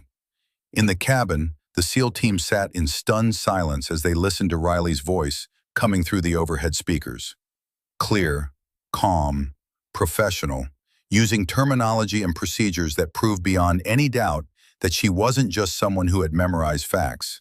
She was someone who had lived this reality and knew exactly what she was doing. Hawthorne's hands were shaking, not from fear of the aircraft situation, though that was certainly present, but from the dawning realization of exactly how badly he had misjudged another human being, how completely his assumptions had failed him, how the woman he had called trailer trash was now the only thing standing between him and death at 500 miles per hour. 10 miles out, Riley announced to the cockpit. Time to configure. We're going to extend the gear on my mark. Once it's down, we're committed to landing. There will be no go-around capability with failed hydraulics. One chance. We make it perfect or we don't make it at all. The words hung in the air like a challenge to physics itself. Mercer and Caroline exchanged glances, the kind of wordless communication that happened between pilots who had flown together long enough to develop trust. Ready, Mercer said, his hands positioned on controls that would soon commit them to an approach that had to work because the alternative was unthinkable. Mark, Riley called. The gear extension was painful to hear, grinding, slow, asymmetric. The left main gear locked into position first, immediately throwing the aircraft into an unexpected yaw that required instant correction. Riley's voice cut through the chaos with instructions that were precise and unforgiving. Right throttle up 2%, left throttle back 1%.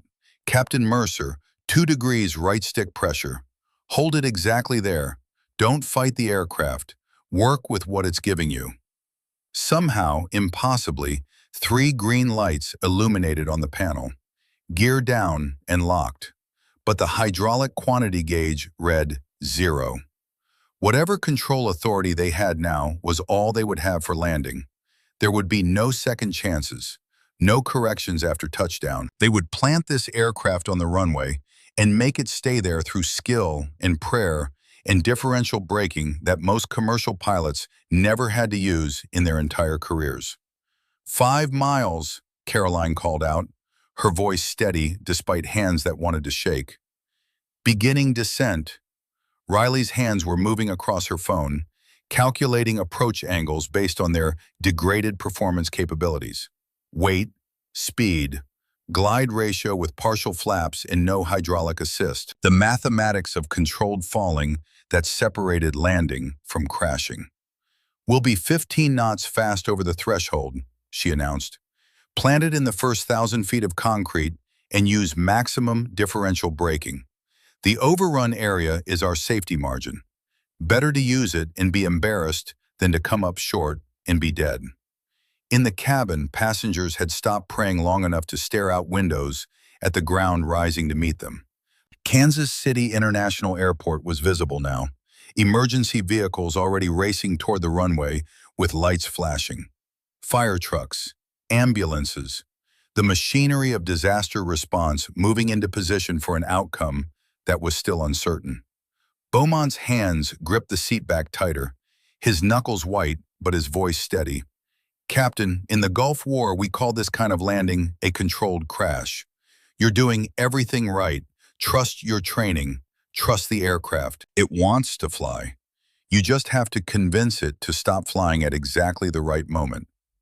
3 miles out, the runway growing larger in the windscreen, Riley calculating angles and speeds with a precision that came from having done similar things in combat, when the alternative to success was death or capture or watching people you were responsible for die because you weren't good enough. 2 miles, she said, her voice dropping into a tone that Beaumont recognized from his own combat experience. Ice cold, emotionless. The voice of someone who had stepped outside their fear and was now operating on pure training and willpower. Speed 160, sink rate 800 feet per minute, were hot and heavy, but stable. The ground rushed up to meet them. The runway threshold appeared in the windscreen, marked by lights that seemed too close and approaching too fast.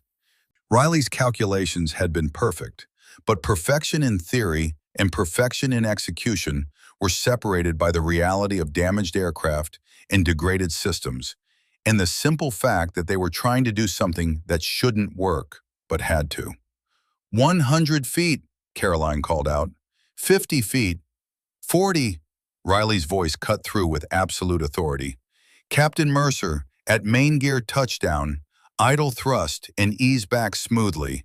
Don't fight the sink. Let it happen." First Officer Finnegan, the instant those mains touch concrete, full reverse thrust. "Don't wait for my call. Don't wait for the nose gear. Just do it." The world compressed into a single moment of impossible clarity. The runway racing beneath them, the aircraft descending at a rate that felt too fast and looked too steep, but was exactly what Riley had calculated they needed. The point of no return passing and leaving them committed to an outcome that would be determined in the next 10 seconds. The right main gear hit first, sending a violent shudder through the entire airframe that rattled teeth and tested the structural integrity of rivets and welds. Then the left main gear slammed down with enough force to compress the landing gear struts to their maximum travel. The aircraft bounced, lifting 5 feet off the runway in a moment that felt like failure before gravity reasserted itself and pulled them back down. The nose gear crashed onto concrete with an impact that exploded overhead bins throughout the passenger cabin and sent loose items flying. But Riley's voice remained steady, calling corrections with the precision of someone who had trained for this exact scenario, even though this exact scenario wasn't supposed to happen to commercial aircraft flown by competent professionals. "Maximum differential braking now. Left brake full, right brake 50%. Alternate every 2 seconds. The engines screamed as reverse thrusters deployed asymmetrically, creating forces that wanted to tear the aircraft apart. Fire trucks raced alongside, ready for catastrophe. The runway consumed beneath them at terrifying speed. 3,000 feet, gone. 4,000. 5,000. The end of the runway approaching with mathematical certainty. But they were slowing. The differential braking was working. The thrust reversers were doing their job despite degraded hydraulics.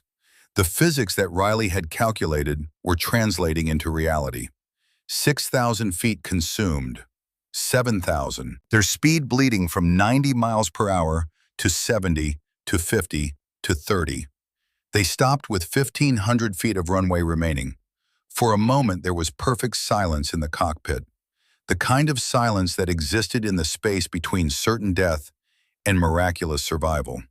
The silence of people who had just done something impossible and were still processing the fact that they were alive to know it. Then Captain Mercer slumped in his seat, his hands finally releasing the control yoke they had been gripping with desperate intensity.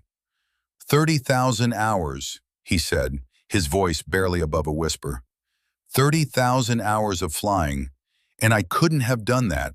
How did you know? How did you calculate all of that in your head while we were falling out of the sky? Riley's smile was small and carried the weight of experiences that most people would never understand. You fly enough combat missions, Captain. You learn that sometimes the only way through is through. No overthinking, no second guessing, just trust your training and commit fully to the solution, even when the solution seems impossible. In the passenger cabin, the eruption of sound was instantaneous and overwhelming. Cheers, tears, prayers of thanksgiving in a dozen different languages, strangers hugging strangers. The kind of raw, emotional release that happened when people who had been certain they were going to die suddenly realized they were going to live. But in the first-class cabin, the SEAL team sat in silence that was somehow louder than any celebration.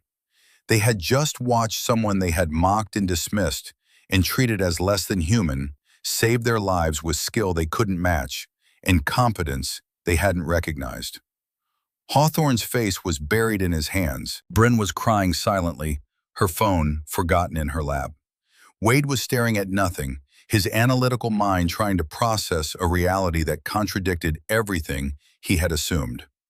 Preston looked like he had aged 10 years in the past hour. Quinn was simply motionless, shock rendering him incapable of response. The PA system crackled to life with Mercer's voice, and for the first time since the crisis began, he sounded like a man who could breathe normally again. Ladies and gentlemen, this is your captain. We are safely on the ground at Kansas City International. On behalf of the entire crew, I want to thank you for your patience and cooperation during this emergency. He paused, and when he spoke again, his voice carried a quality of reverence. And I especially want to acknowledge that we owe our lives to a passenger who stepped forward when we needed her most. Captain Riley Devereaux, United States Army Rangers, you have our eternal gratitude. The applause was deafening. But Riley was already thinking about what came next.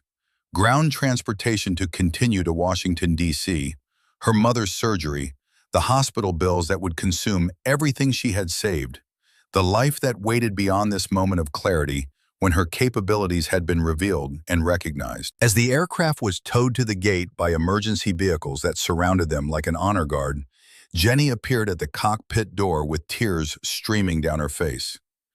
Captain Devereaux, the passengers want to see you, want to thank you, want to know how they can help.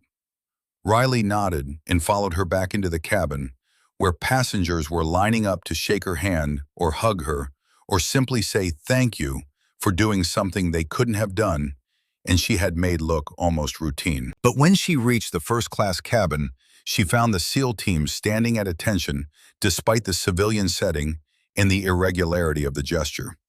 Hawthorne stepped forward, and Riley saw that his face was streaked with tears he hadn't bothered to hide. "Ma'am," he said, his voice breaking slightly, "Lieutenant Commander Garrett Hawthorne, SEAL Team 6. There are no words sufficient to express my shame or my gratitude. I failed every standard I claim to uphold. I dishonored my uniform and everything it represents." Riley studied him for a long moment, seeing not the arrogant officer who had mocked her, but the human being who had just learned something about himself that he would carry for the rest of his life. "Words don't matter, Commander," she said quietly. "Actions do. You want to honor what happened here today? Be a better officer. Lead with wisdom instead of assumption. See people for who they actually are, not what you imagine them to be based on superficial judgments." Wade stepped forward next, his analytical mind finally processing the full scope of his failure. How do we prevent ourselves from making these mistakes again? How do we develop the kind of judgment that sees what actually matters? Remember this feeling, Riley said, her eyes moving across all of them. The humility you feel right now, the recognition of your own limitations, the understanding that excellence and capability come in forms you don't expect. Hold on to that feeling. Let it change you fundamentally. Let it make you better than you were. Bryn was openly sobbing now, her carefully constructed image of herself as a barrier-breaking female warrior crumbling under the weight of having torn down another woman who had actually done everything Bryn aspired to do. "I fought so hard to be the first female SEAL," she said through tears, "and then I destroyed someone who had already proven what I'm still trying to prove." "Then learn from it," Riley said not unkindly. "And the next time you see someone who doesn't fit your image of what a warrior looks like, remember today. Remember that you almost died because you couldn't see past appearances to recognize capability." Preston approached last, his command presence finally being used for honesty instead of enabling cruelty. "Captain, may I ask why you left active duty? With your record, your skills, the military would have moved heaven and earth to keep you." Riley pulled out her phone and showed him the photo. Her mother in the hospital bed, ventilator tubes, holding the sign that read, "My hero daughter." "Sometimes the greatest service isn't to your country," Riley said softly. "Sometimes it's to the person who sacrificed everything so you could serve in the first place. My mother has stage 4 lung cancer from breathing chemical fumes for 20 years in a factory so I could afford MIT. The Army needed a soldier. She needed her daughter. There was no choice to make." The words hung in the air, revealing a depth of sacrifice that made their own service suddenly seem simpler and less costly by comparison. Beaumont had made his way from the cockpit and now stood beside Riley with the easy camaraderie of warriors who had shared combat, even if they had never met before today. "I'm taking up a collection," he announced, pulling off his desert campaign cover and holding it out. "This woman gave up a Medal of Honor nomination to care for her dying mother. Let's help her do what she came here to do." He moved through the cabin with a hat, and passengers responded with a generosity that came from genuine gratitude rather than social obligation. $20 bills, 50s, hundreds. The SEAL team contributed $15,000 combined, nearly everything they had in their savings accounts, trying to buy back something that couldn't be purchased but had to be offered anyway. The elderly businessman from row 12 contributed $5,000, saying only, "My daughter is a Marine. This is for her, too." When Beaumont finished his circuit of the aircraft, he presented Riley with a hat filled with cash and checks. $73,000, he said. "It's not the full amount you need, but it's a start." Riley stared at the money through blurred vision. $73,000 from strangers who owed her nothing beyond the flight she had saved. But it still left her $207,000 short.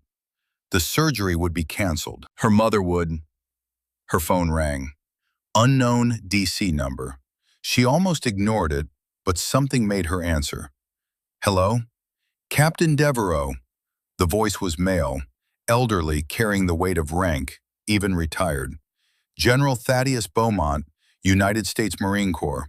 My brother Huxley just called me from your aircraft."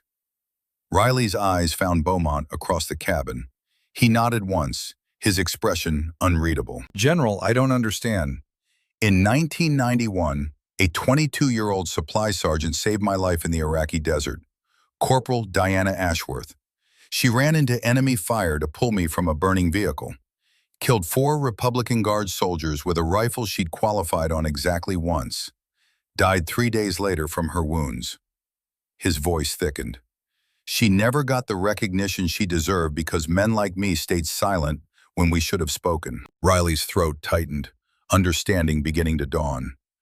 "My brother tells me you walked away from a Medal of Honor to care for your mother, that you just saved 183 souls with skills nobody recognized because they couldn't see past your clothes."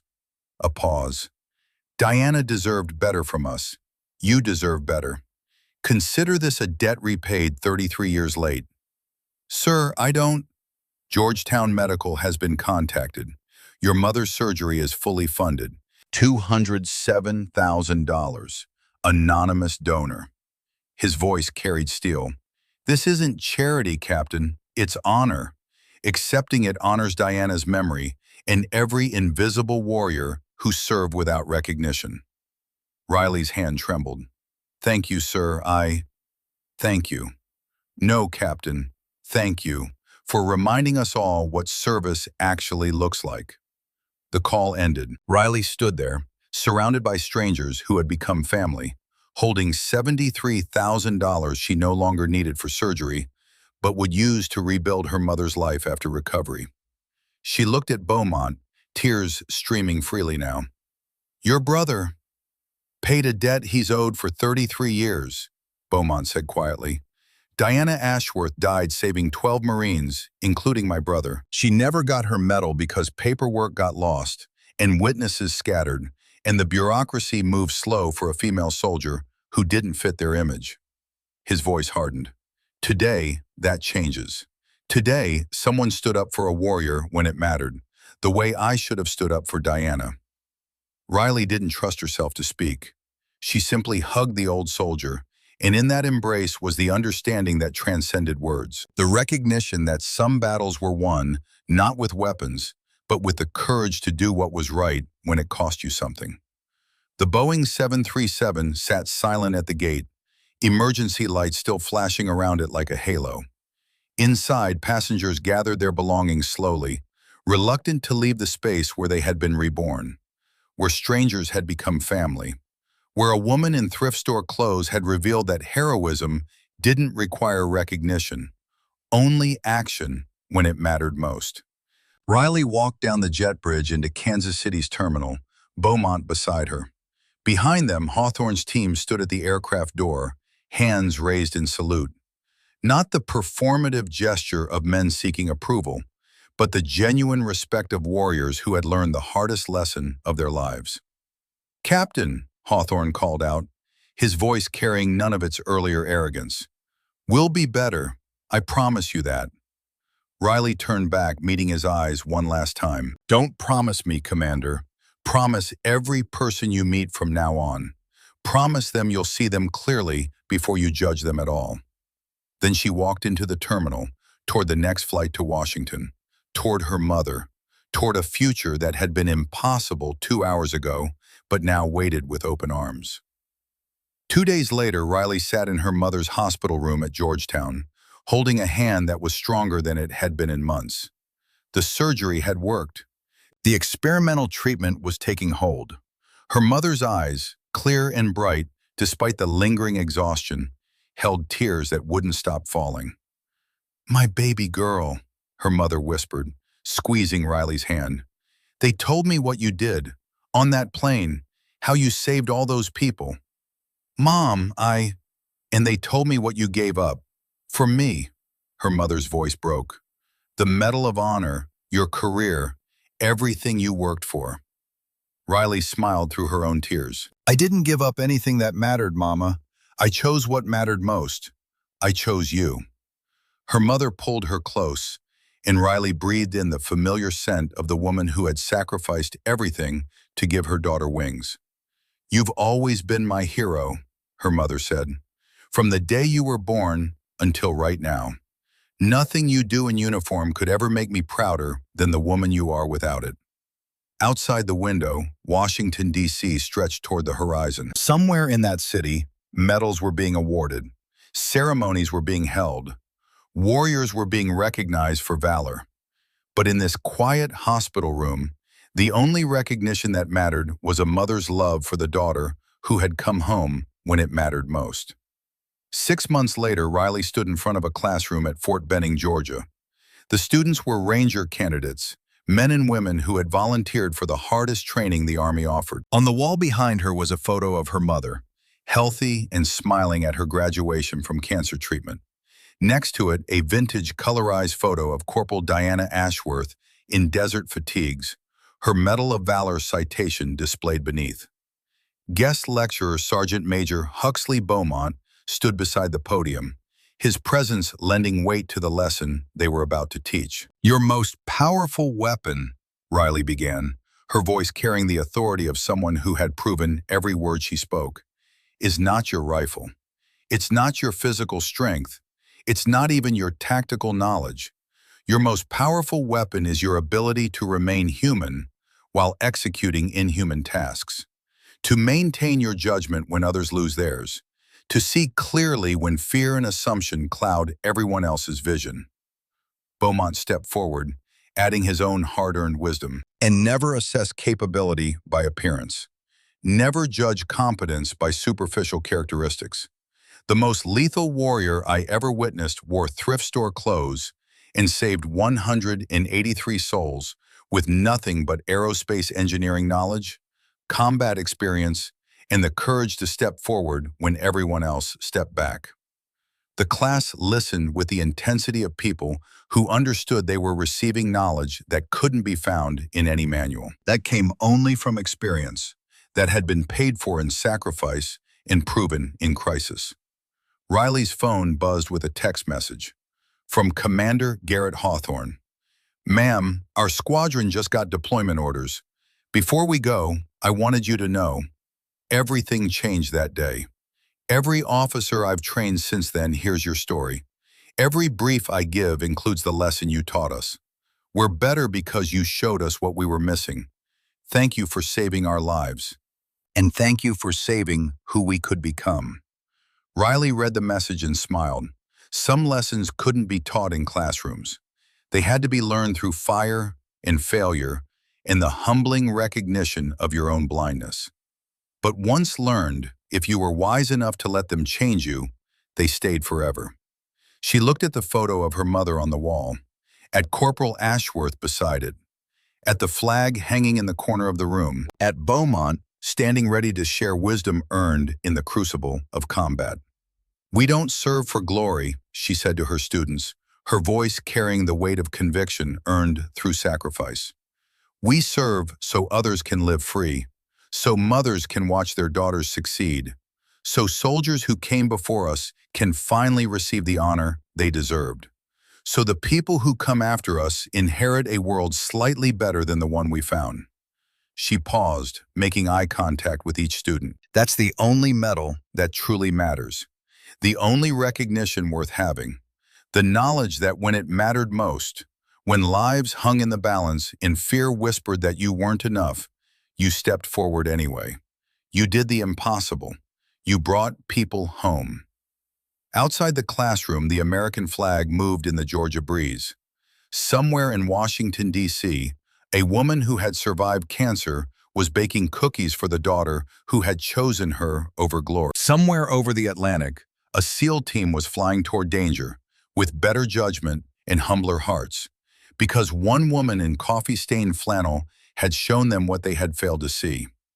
And in a small apartment in Kansas City, a framed newspaper article hung on the wall. "Mystery Hero Saves Flight 873. Below it, a handwritten note. "To Riley, who taught us that heroism doesn't announce itself. It simply acts when needed.